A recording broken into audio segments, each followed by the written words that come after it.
All right, welcome back to the channel. It's your boy Fanon, and we got more skullduggery going on around Gervonta Davis, this time with the Jake Paul fight, as Gervonta and Jake Paul have to move their fight because of something that took place in Atlanta.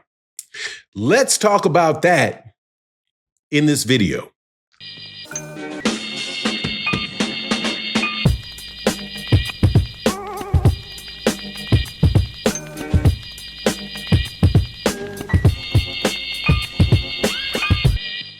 All right, welcome back to the channel. In this video, we're going to talk about the politics of boxing.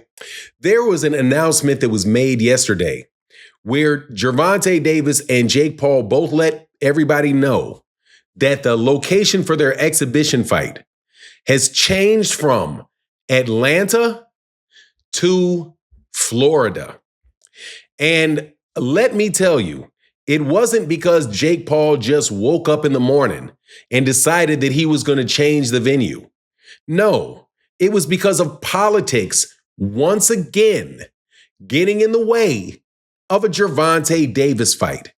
The amount of times that local small politicians play around with Gervonta Davis and Gervonta Davis's fights is at the point of being ridiculous right now. There is no way without coercion that this many venues, that Gervonta Davis has this many problems with venues. But this time, it wasn't a problem with the venue.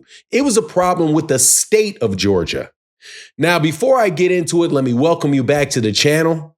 If you are new to the channel, please accept my invitation to hit the subscribe button and hit the bell icon so you can be notified of when we release more videos. And if you're a longtime subscriber and supporter of the channel, thank you so much. And thank you to everybody that supports in the super thanks of the videos like this. It's a little $ by a comment. And thank you to my guy that did it yesterday with the big $5 holler.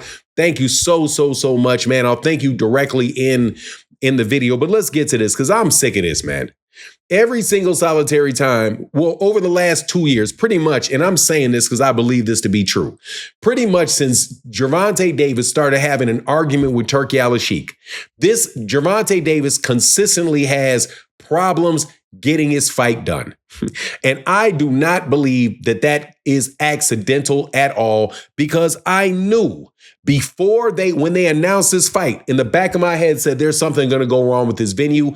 They're going to have to move the date. They're going to have to do something. But something is not going to work out for this date because some drama is going to take place. When you can start predicting that and knowing that before it happens, you know that there's a concerted effort going on to break this guy up. So what happens this time? Jake Paul and Gervonta Davis, my understanding, were rejected. The fight was rejected by the commission in Georgia because it was not an acceptable boxing match. Because of the size, it could have been, I don't know what specifically they said, could have been the size difference between the two of them and saying, no, this is not a safe fight when you have a 135-pounder fighting a 200-pound guy. Whatever the reason was, I knew that it was going to be a problem. It's kind of like, if you ever seen the movie The Godfather, and when Vito Corleone is making a deal to get his son Michael back from Italy and back to New York, he's talking to all of these the five heads of the families, and he says something to the effect of, I don't care if he gets hit by a bolt of lightning. I am blaming somebody in this room. I don't care if he gets hit by a car, whatever comes up. I'm going to blame people in this room if anything goes wrong. And that's my feeling with this Gervonta Davis fight. I don't care. I know something is going to go wrong, and I know something is going to go wrong every time. Just like when the PBC fighters said, look, we are inactive, but when we're not inactive because of us, we're inactive because of things outside of our control. Right. Like people playing around with venues, people you try to get an opponent, and then all of a sudden somebody's offering your opponent a ton of money to not fight with you. The same BS that these guys have been trying to do with the PBC and has delayed a lot of the action for the PBC. Even like, you notice how like the UFC is in trouble, all of a sudden the UFC gets bailed out by this big Paramount deal where they're going to get $1 billion a year. They get bailed out, but the PBC gets frozen out. That is what these guys have been doing. Now, switching over to Atlanta to Miami, that's Atlanta's loss. Because that fight would have been huge in Atlanta. There would have been a ton of black fans there. The place would have been packed out for sure. Would have been a spectacular event. But no, we can't do it in Georgia.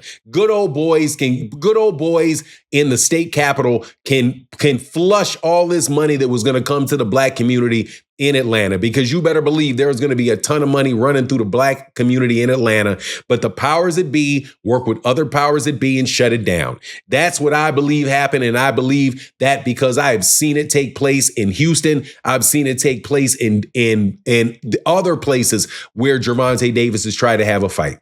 This is a concerted effort to try to shut down and slow down a fight that is going to be embarrassingly bigger than the fight that Terrence Crawford and Canelo Alvarez just had. This fight, and when it's on Netflix, is absolutely going to be absolutely huge. Not something that I'm saying I love, but at the same time, I don't know yet because they haven't announced the undercard. My understanding is that the undercard is going to be provided by the PBC. So you're going to see a lot of PBC fighters on that. So now they go to Miami. Right? Shift the plans, go to Miami. We'll see whether or not they try to do something to hold up the fight and break up the fight in Miami. That's what they're doing. These guys are competing on two sides. They're trying to flood the market with a bunch of content, a bunch of money, and drown out the PBC. And in the meantime, whenever the PBC tries to do anything, and this is my personal opinion, try to find some political pressure to screw over the PBC. Same way they're trying to, they put all that pressure for the California State Athletic Commission to pass this bill, this TKO bill, or the Muhammad Ali Revival Act, which was absolutely terrible for boxing, but yet the New York State Athletic Commission was ready to rubber stamp it right off the bat. Why is that? Because in my opinion, they're running around playing games with politicians, and politicians are not looking out there for their constituencies. They're looking for their own personal advancement, whatever kickbacks, whatever stuff that they can get, whatever campaign contributions they can scrum up from these guys. That's what they're doing. But guess what? The most they can do is create minor inconveniences, because there's big audiences for Terrence, for this fight, for Jake Paul and Tank Davis, no matter where they go. If they went to New York, if they went to Miami, if they go to Atlanta. But to blow this money for the community in Atlanta over some nonsense for an exhibition fight just sounds crazy to me, man. They don't want that fight to take place because they don't want Gervonta Davis and these guys to really take over the sport of boxing. And these people are competing in a dirty fashion. That is the way that I see it. That's my personal opinion. Not going to quote any experts or any inside sources on this one. Just giving you what I think. That's my take on the matter. Thank you for all you guys do for the channel. Please leave a comment in the comment section. And with that, I'm out. Deuces.